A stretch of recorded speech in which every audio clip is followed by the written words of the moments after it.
So it's a busy week with Astros and everything else, but it's also good to be home.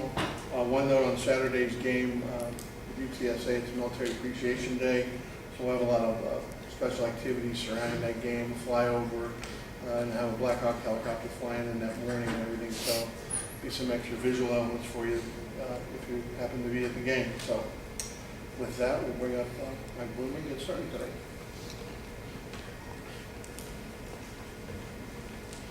Good afternoon. Thank you guys all for coming out again. I want to start out by giving Coach Clausen and Wake Forest a ton of credit. I thought they came out, outplayed us, out-executed us in the first half. With them, coming off of 2 hard losses, the way they got their guys ready to play, I thought was outstanding. Against good football teams, you can't put yourself in a hole like that and expect to come out and win. I can't explain to you why we started slow. I wish I could. We had a good week of practice. I thought we were focused, and the results are not there right now. We're going to continue to work through that as a football team, and ultimately it's my job to get it fixed. I told the team at halftime that we've got to play for pride. We've got to play for each other, and we got to go put something on film in the second half that's worth watching, because the wheels kind of fell off in the second quarter, and we've got to regroup, pull together, and show what we're capable of in this third quarter, in the second half. And I thought we did that at times. I thought defense came out, got a great 3 and out. We were able to take the ball down and score twice on offense, which is a big deal because we've struggled in the third quarter in all of our games this year. So I thought that was a really good step. Had some real positive, bright spots in terms of our team chemistry coming together in that second half, working some different groups, whether you're talking about guys on defense or different personnel groups on offense. And one consistent bright spot for us this year is Austin Walters and what he's been able to do. He had a heck of a day on Saturday as well, rushing for 167 yards, 69 return yards, and 32 receiving yards, and a touchdown rushing as well as receiving. He now is the national leader in all-purpose yards at this point in time. So we're excited for him. I think he is playing really well right now. Bottom line in that game on Saturday is you can't come out against a good opponent on the road and spot somebody 21 points and then have the turnovers that we had that 2 out of the 3 cases didn't even allow our defense to come on the field. So really disappointed that we aren't protecting the ball. It's something we talk about continually on offense. It's something we believe in. As we look at a bright spot, defense getting the 2 takeaways in the second half I thought was huge. And big-time plays that have a chance to change the momentum in the game for us. Obviously, if the score was a little more in the balance, we could have done that. But as we sit here, this tough time, I think our unity and our culture is going to shine through. And what I think you have right now is a hungry football team to get back home, play another conference opponent, and put a much better product on the field for 4 quarters this Saturday. I think we've got an opportunity Saturday against a very tested UTSA team. They started off with 3 Power 5 games in a row. They've won their last 2 contests, and I think that you see how tough or how much tougher they are as a football team after playing those Power 5 teams. And then get these last 2 wins, I think they're a confident group. And they've earned the right to be, quite frankly. They've earned the right to be a very confident football team. From what I've seen on film, they play very hard on both sides of the ball. You have a very experienced offensive coordinator in Al Borges. I remember when he was in the SEC and when he was at Michigan, I used to watch his tape. And defensively, they're going to line up. They're going to play man. They're going to try to attack your quarterback. They're going to challenge you at all areas of the field, and they're going to try to make everything hard. So we're going to have to do a great job against this confident football team. I think we're going to have a great week of prep, which we're starting on, and then we're going to have to perform on game day to give us a chance to get this game to the 4th quarter and ultimately come out with a win in a very, very important conference game in our home stadium. With that, I'll open it up for questions. Coach, any significance to the fact that you're coming off of a game against Wake Forest and UTSA has actually played 3 Power 5 schools, so you're looking at like conferences, 2 teams playing it up. Can you kind of talk about that and what effect it might have on the game? Yeah, I think it's definitely hardened them as a football team. I think they're tougher because of it, and I think you saw that the last 2 weeks in their game against Texas State, and of course one against a team in our conference in Utah.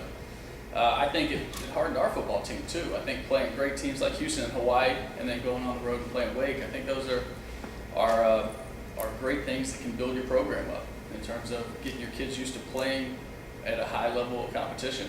And so again, like those things are good, especially when you can bring it back together and get the wins like they've been able to do and get some momentum rolling. And that's exactly what we're going to try to do Saturday. Can you talk a little bit about UTSA from an offensive and defensive perspective? In terms of their players, or Yeah, sort of what you'll see in their players or style. yeah, number 10 is a receiver that's made plays. They got 2 running backs, one that's rushed for 2,000 yards in his career, and one that's rushed for 200 yards this year.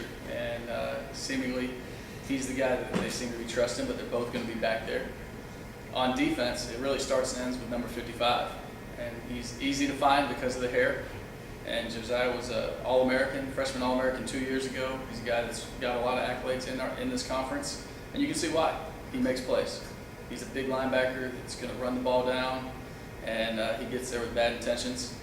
I think up front, you have Nate Newton's son, is one of the defensive tackles, and then you have number 54, who's a guy that started 54 games for him. I mean, that's a lot of football being played. So they've got some good experience up there. They're younger in the secondary, you know, and not necessarily in age, but in experience. And you talk about youth. I mean, they've got some youth that they're playing too. When you look at their offense, there's 4 freshmen or redshirt freshmen that are starting on their offensive unit. So there's a lot of similarities between our 2 programs right now. Is I don't know. Is there anything about returning home? Does that feel good? What is it? Absolutely. On the road the last couple of weeks. It feels great to be home. I think we'll really get the feel for it when we get off the bus on Saturday and see all of our fans and everybody who comes out for Military Appreciation Day. I think it'll be really exciting for our kids to get home. We're all looking forward to it, and also to get back into conference play. How do you evaluate the quarterback play that your team has had so far, and what are you looking to see from that position this weekend? Quarterback play has been a little up and down, and that's a position where we really don't have much tolerance for that to be the case. And I think what we have to see is we have to see Sean take the steps that he took in games 1, 2, and 3 forward, and to eliminate the turnovers, first off, but he's got to be efficient as well. When people are open, he has to hit it. And, you know, I've said it many times in here before, but the head coach and the quarterback get too much credit, too much blame.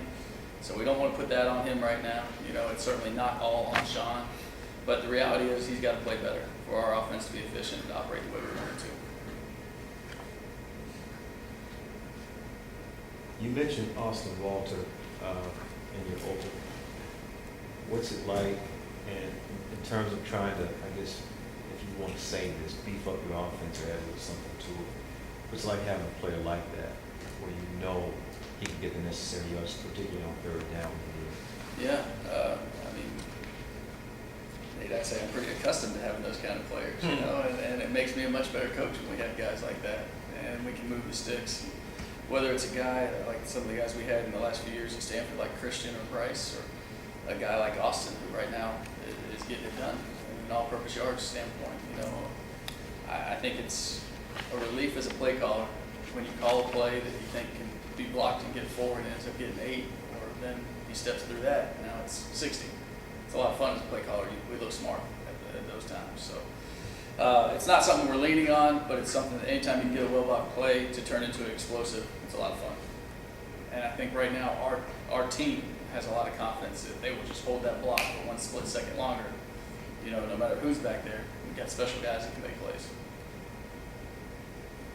You said a couple of weeks ago that there was a handful of guys that you trusted to put on the field.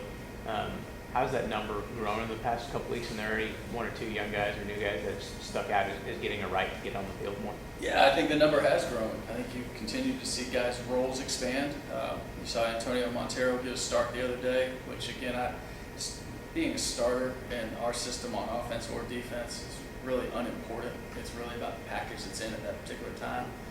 At linebacker, we've got 4 guys that we really trust and we're rotating through. So I don't want to make a big deal about who's starting because I see it as very unimportant. But those are guys that every rep you see is earned.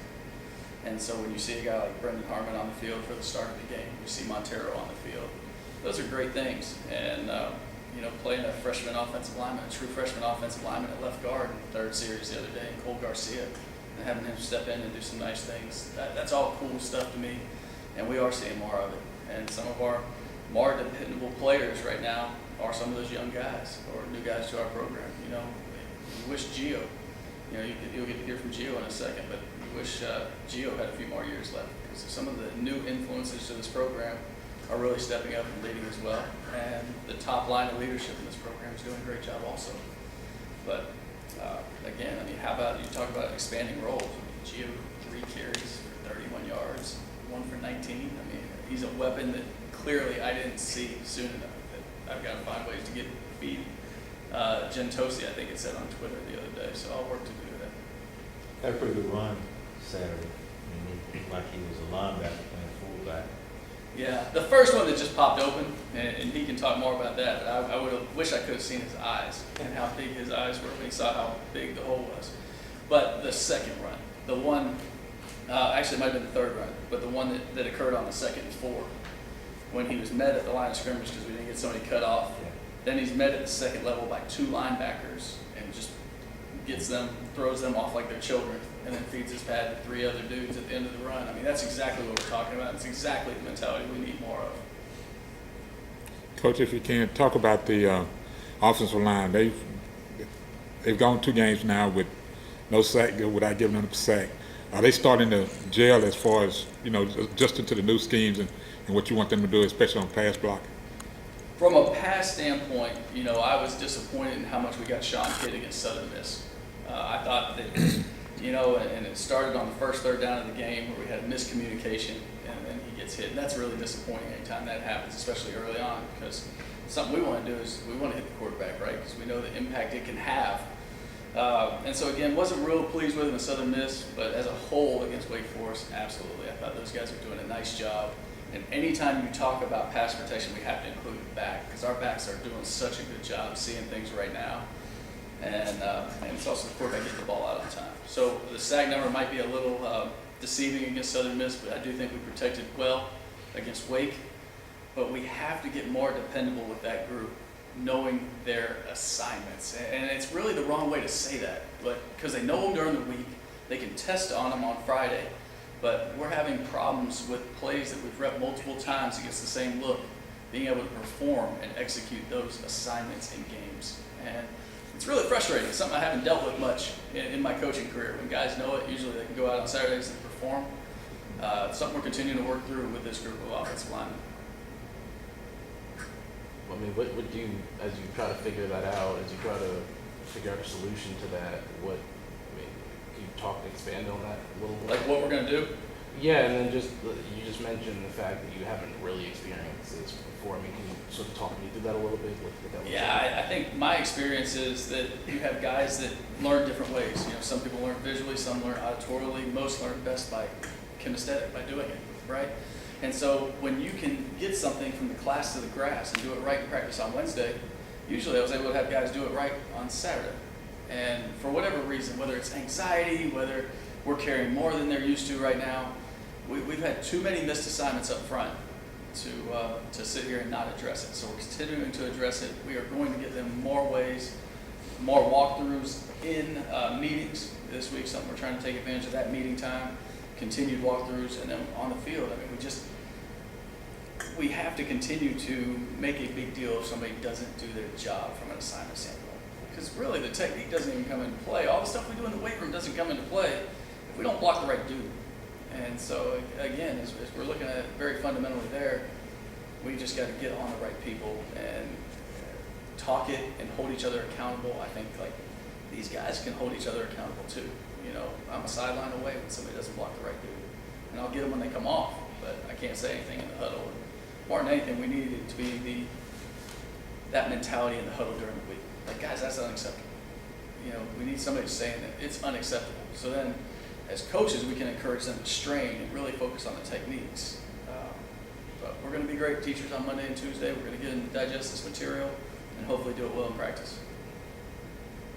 5 games in, looking big picture at your program, in which areas would you say you might be ahead of schedule or exceed your expectations? And then on the other hand, which areas might you be behind schedule or maybe disappointed in what you see? I don't know how to answer that question with schedule, Matt, just because we're not where I wanted to be. And I don't know if I had expectations that were reasonable because I do think we're making progress. We've got some people that are doing really well from an individual standpoint. Guys like Aussie, guys like Jack Fox. And then you see individuals taking steps and growing into bigger roles and really making plays like George Nyquil. So again, we're doing some good things, but if you had told me we'd be sitting here at 1-4, I don't know if I would have believed you. I just had more confidence in what we were doing, and I'm still very confident in what we're doing. I think the direction is very good. I think our group's working very hard at it. I just want us to have more success. And I think that can start Saturday. I know it can start Saturday. We've got to make the decision and go out and make that thing happen. We'll have a great plan for it. We're going to have a great week of practice. We're going to get that done again. And then hopefully we'll go perform on Saturday.